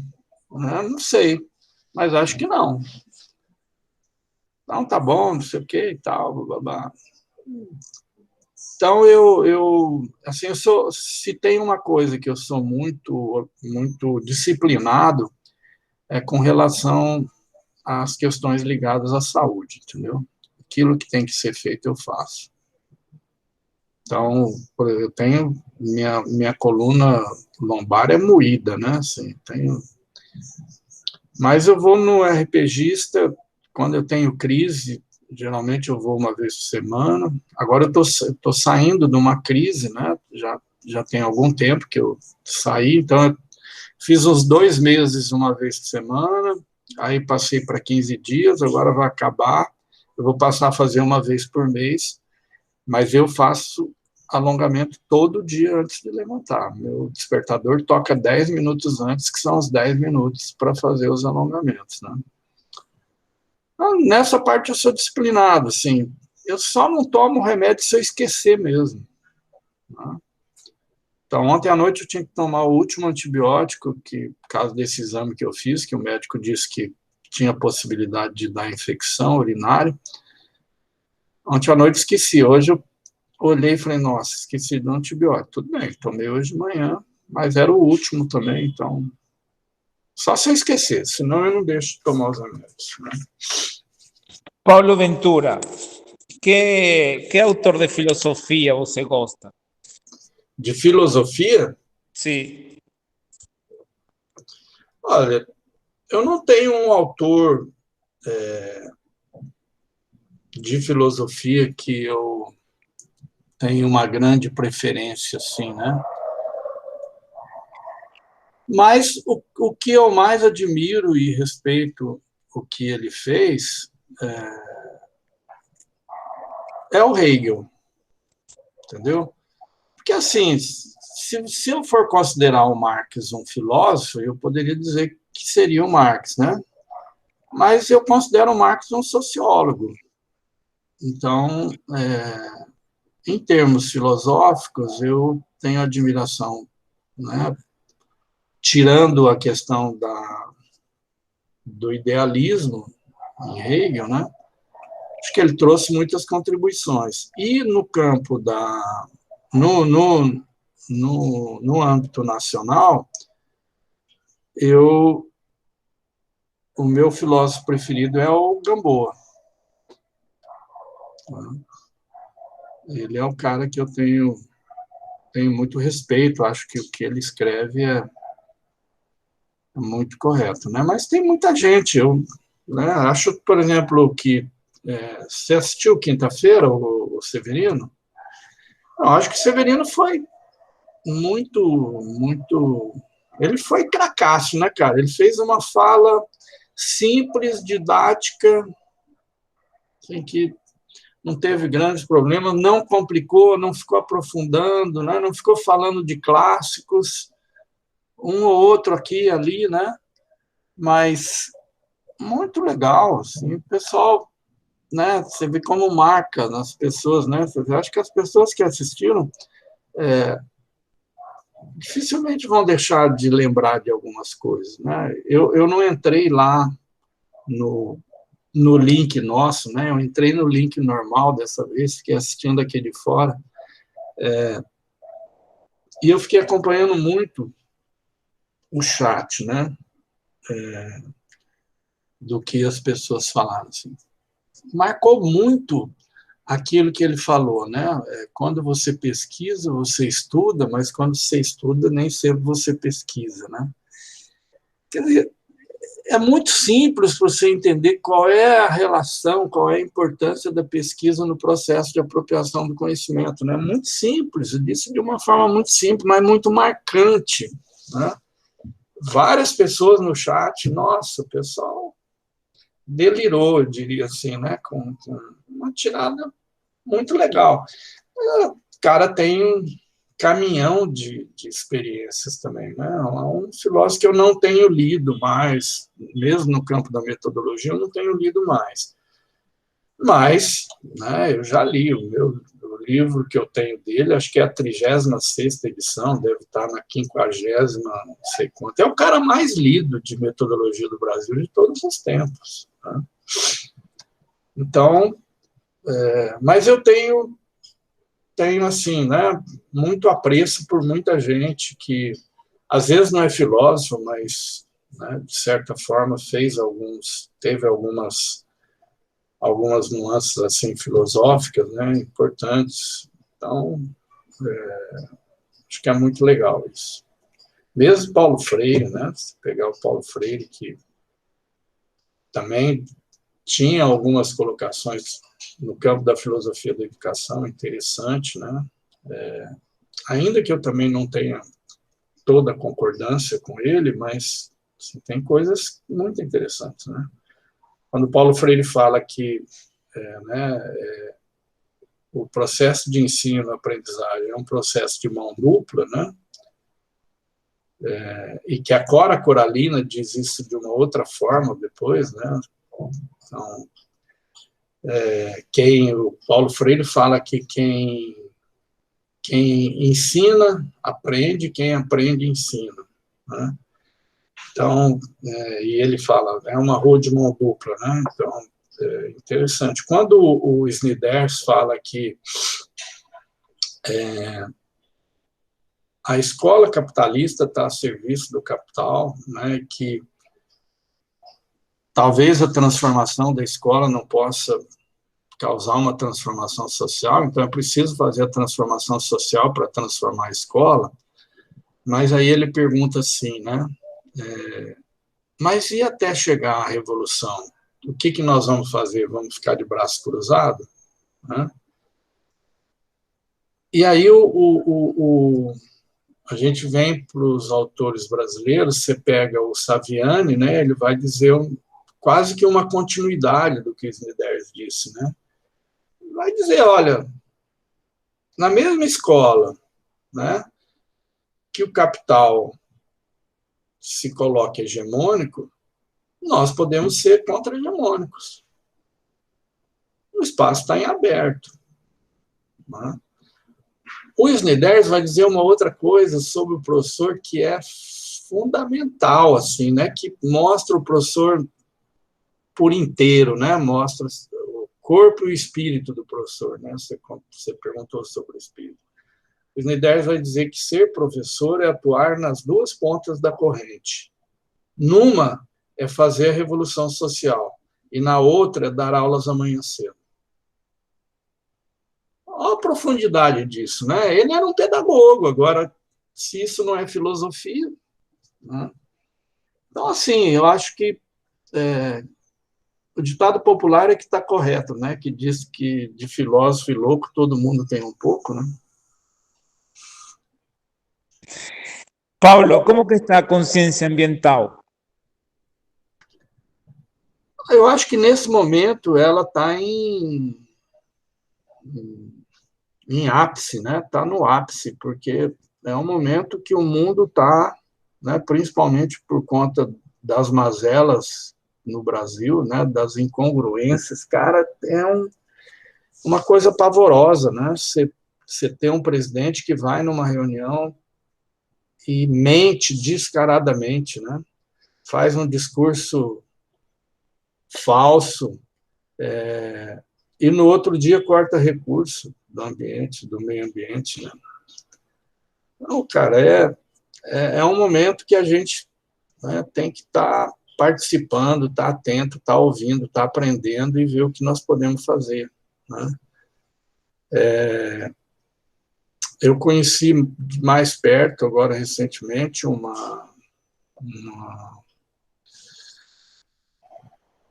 agrônoma, que ela estuda solo, né? E ela está com uma proposta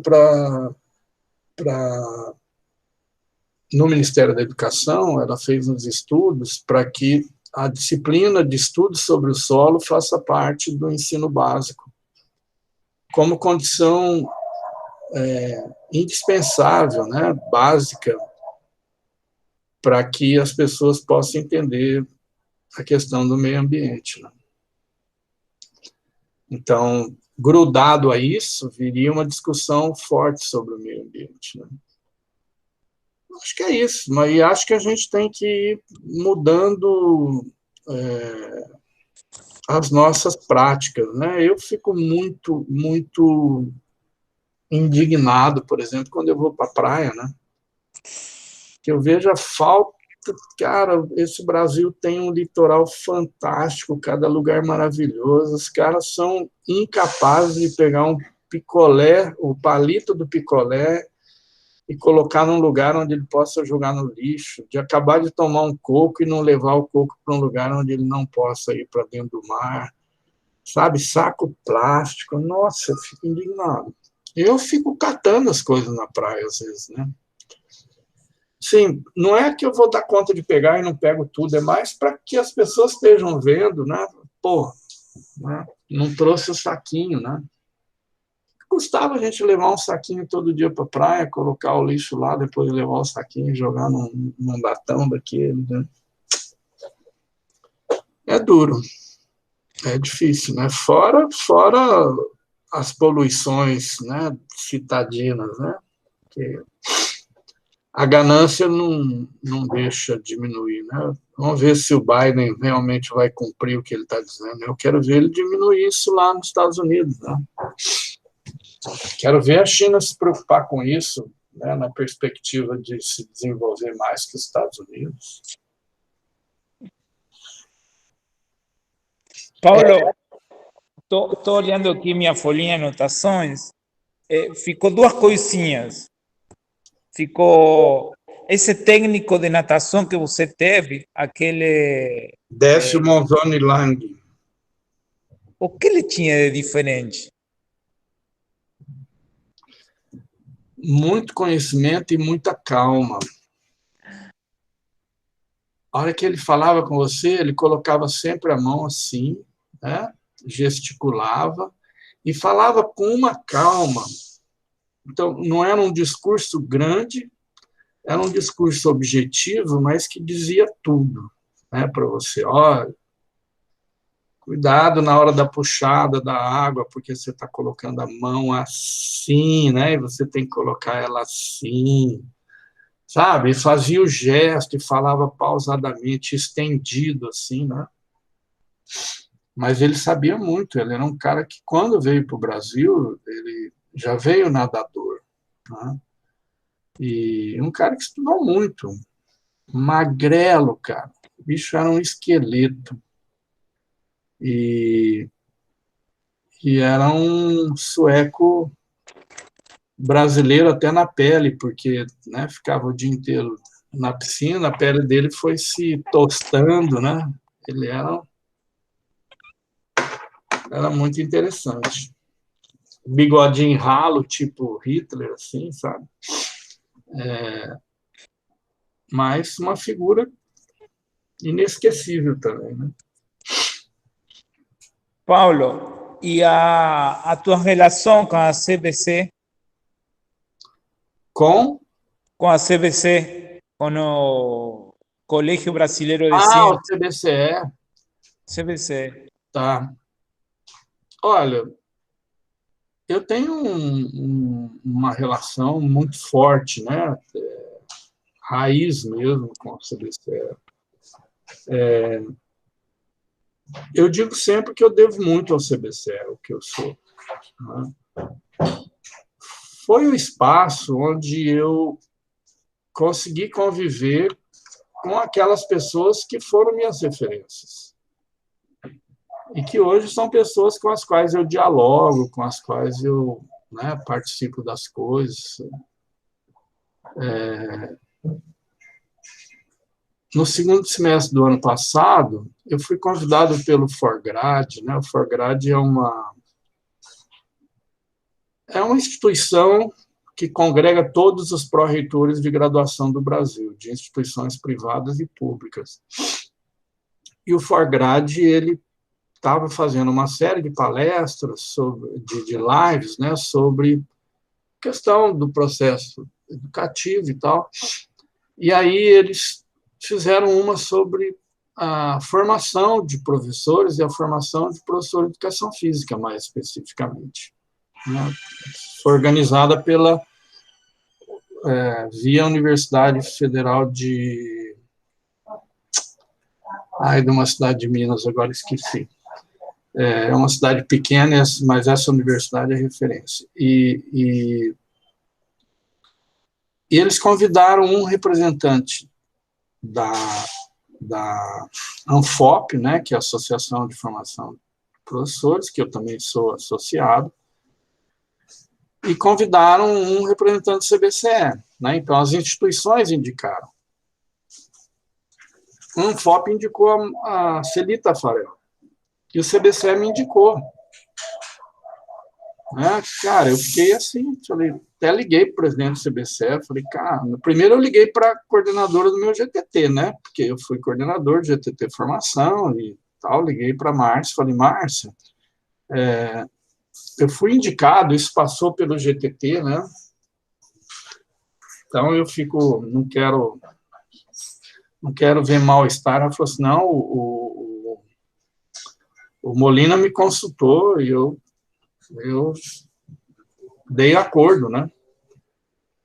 Então tá bom, então eu vou mais tranquilo. Aí liguei para o presidente, né, e falei assim, Molina, ó, obrigado pela indicação, né, pela responsabilidade, e assista lá depois para ver se eu correspondi, né? E aí o Molina falou assim, não, Paulo, eu fui pensar nas pessoas e só cheguei a 2 nomes, e entre os 2 nomes eu não tive dúvida, né? Era você e a Celi, mas eu preferiria indicar você, porque, né, você tem trânsito, a Celi é mais radical e tal, blá, blá. E depois eu fiquei sabendo que ela foi indicada pela ANFOP, então era você mesmo. Tá bom, então você vê, eu ir para uma live com a Celita Tafarel, né, que foi e é referência para mim até hoje, isso só se deu graças ao CBCE. Né? Então, na segunda secretaria do CBCE, porque na primeira secretaria do CBCE em Goiás, porque primeiro a gente teve uma comissão que organizou o Combrace de 97, e aí depois do Combrace se elegeu uma secretaria do CBCE. A gente nunca tinha tido secretaria do CBCE aqui. 1998. E eu já fui convidado para ser secretário adjunto. Eu conheci o CBCE em 95 no Combrace de Vitória. Eu fui para o Combrace de Vitória sem conhecer o CBCE. Eu participei sem ser associado do CBCE. Eu fui me associado ao CBCE em 97 por conta de que o Combrace seria aqui de novo. E aí eu viro secretário adjunto na primeira gestão de 2 anos com o Fernando Mascarenhas e depois assumo como secretário e fico 2 mandatos, 4 anos. Né? Em 99 eu saio do GTT Escola e vou para o GTT Formação. Então, na verdade, no Combrace de 99, em Santa Catarina, em Florianópolis, eu apresentei um trabalho no GT de Políticas Públicas e um trabalho no GTT, e frequentei o GTT Escola, mas fiz um curso do GTT de Formação, um mini curso. E aí o coordenador, que estava ministrando o curso, ele me convidou, poxa, você podia ir para a formação, você trabalha com formação e tal, blá, blá, blá. Tá bom, vou pensar nisso, né? E resolvi ir. Então, em 2001, quando a gente chega em Caxambu, para o Combrace de Caxambu, esse cara tinha abandonado a coordenação, teve um outro rapaz de Pelotas, quem fez todo o trabalho, me pediu ajuda, eu dei uma ajudazinha para ele, e chegamos em 2001, em Minas, em Caxambu, com o GTT Acéfalo. Aí a CELI toma a iniciativa, né? Chamou algumas pessoas, vamos fazer uma reunião do GTT Formação, queria que você fosse lá para a gente discutir a situação do GTT. Resultado, né? A gente saiu de lá com uma nova coordenadora, que foi a professora lá do Espírito Santo, já vou lembrar o nome dela. E saímos com o comitê científico e eu fiquei indicado como representante do Centro-Oeste no comitê científico, né? E de lá para cá. Assim que eu terminei o doutorado, cara, eu defendi o doutorado no primeiro Conbraço, o pessoal falou, ó, coordenação é você agora, você que vai assumir, né? Porque eu já estava no GTT há muito tempo, não podia ser coordenador porque eu não tinha doutorado, né? Aí eu fiquei 2 mandatos também, e depois foi a Marta ficou 2 também, agora a Márcia, né, que deve ficar 2 também. Assim, cara, CBCE, em termos acadêmicos, em termos científicos, é o diferencial da minha vida, assim, né, da minha formação. Eu não saio da secretaria estadual, né? O pessoal não deixa, e quando o pessoal começa, a coisa começa a ficar ruim aqui, eu vou lá e cobro deles, né? Ah, não sei o que, tá bom, então o que precisa fazer? Eu vou lá e começo a fazer, recompõe a coisa, né? Eu estou numa vontade doida de sair agora, ontem mesmo me deu vontade de deixar a secretaria. Mas eu vou conversar com o pessoal, né? Eles tem um grupo bom lá, eu acho que dá para eles tocarem, mas eu fico indignado, morrendo de raiva quando eu vejo que as coisas não acontecem, né? O pessoal fala assim, mas tá difícil, não tem tempo. Eu falei, cara, ninguém que é do CBCE tem tempo. Ninguém, porque senão você não vai assumir cargo né, de gestão numa entidade científica que você não ganha nada, você está ali para contribuir com o conhecimento, né? Então, é isso, CBCE é isso para mim, né? Eu já declarei isso várias vezes, né, que o CBCE é o maior responsável pela minha formação. Por exemplo, como começa tudo? Ou seja, eu acadêmico, como que posso ser associado? Como que funciona o Não, sistema? qualquer pessoa pode ser associado, né? Inclusive não precisa ser da área da educação física, não. O CBCE, o nome, né, Colégio Brasileiro de Ciências do Esporte. Esse é um nome antigo, a gente não quer abrir mão, porque se a gente abrir mão, com certeza alguém vai pegar, e já tem gente esperando para a gente pegar, né, que inclusive sugeriram várias vezes que a gente passasse a usar o nome Colégio Brasileiro de Educação Física, né? Aí nós falamos, tudo bem, né, a gente pode pensar isso, mas a gente não abre mão da sigla. Então, nós vamos fazer que nem o Ministério da Educação, né? É MEC, mas é Ministério da Educação, mas manteve o C lá da cultura, do tempo que foi da cultura, porque é uma sigla que já tinha, né, batido na cabeça do pessoal. Então, você fala MEC, sabe que é Ministério da Educação, e nem sabe o que é MEC, muita gente nem sabe, né? Por que é C, né? Então, nós colocamos, tudo bem, se a gente ficar CBCE, Colégio Brasileiro de Educação Física, tudo bem. Aí eles, não, mas aí não dá, não sei o que. Cara, essa construção é histórica, né?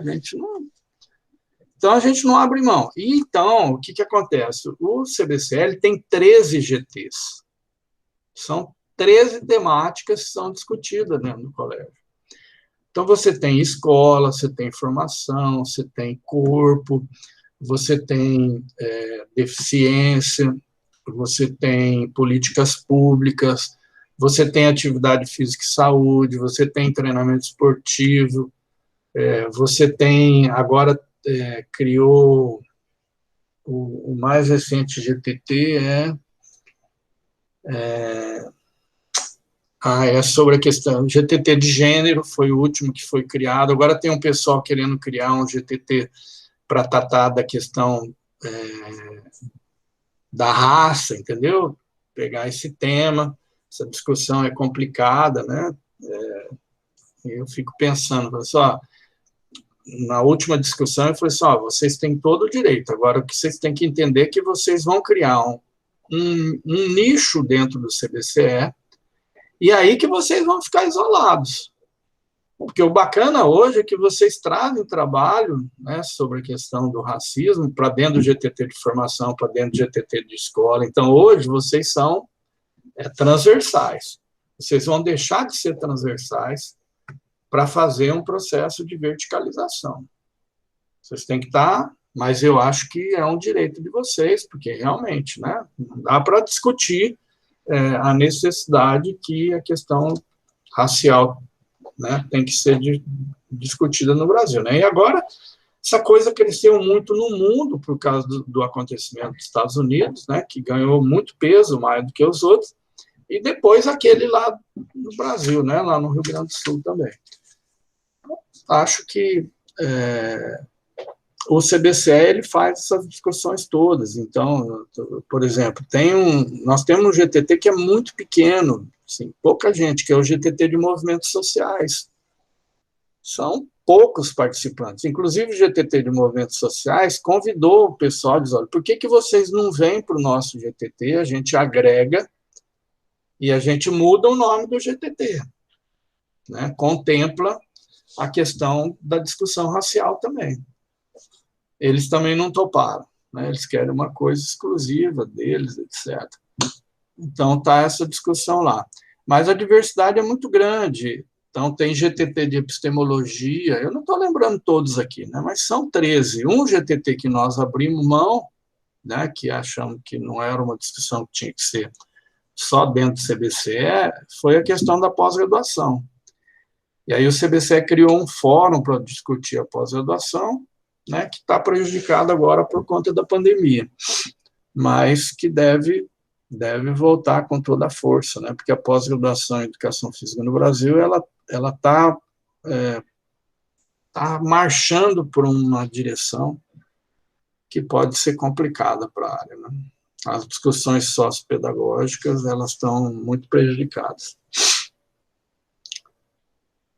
E Paulo, a última pergunta. Se você tivesse uma varita mágica e colocaria 3 coisas na humanidade, o que você colocaria? Eu vou me basear muito no Brasil e nos países pobres, né? O Brasil não é um país pobre, o Brasil é um país rico, mas é um país extremamente injusto, né? Então, eu partiria de um termo, de uma palavra, que seria equidade.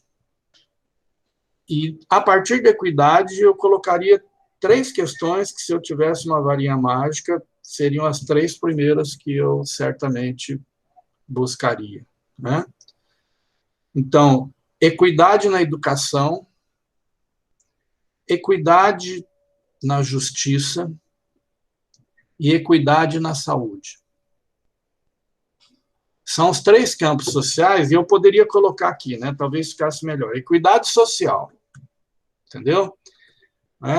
Esses são, na minha opinião, os 3 pontos, né, dentro do campo social que nós penamos muito, né? Se a gente fizer isso andar, resolver as questões do meio ambiente, as questões de gênero, as questões raciais, elas vão estar muito bem encaminhadas a partir desses 3 elementos aí. Tá? Não quer dizer que não vai precisar continuar fazendo luta, mas você vai ter uma base, né, de sustentação que vai facilitar muito os encaminhamentos mais específicos, né?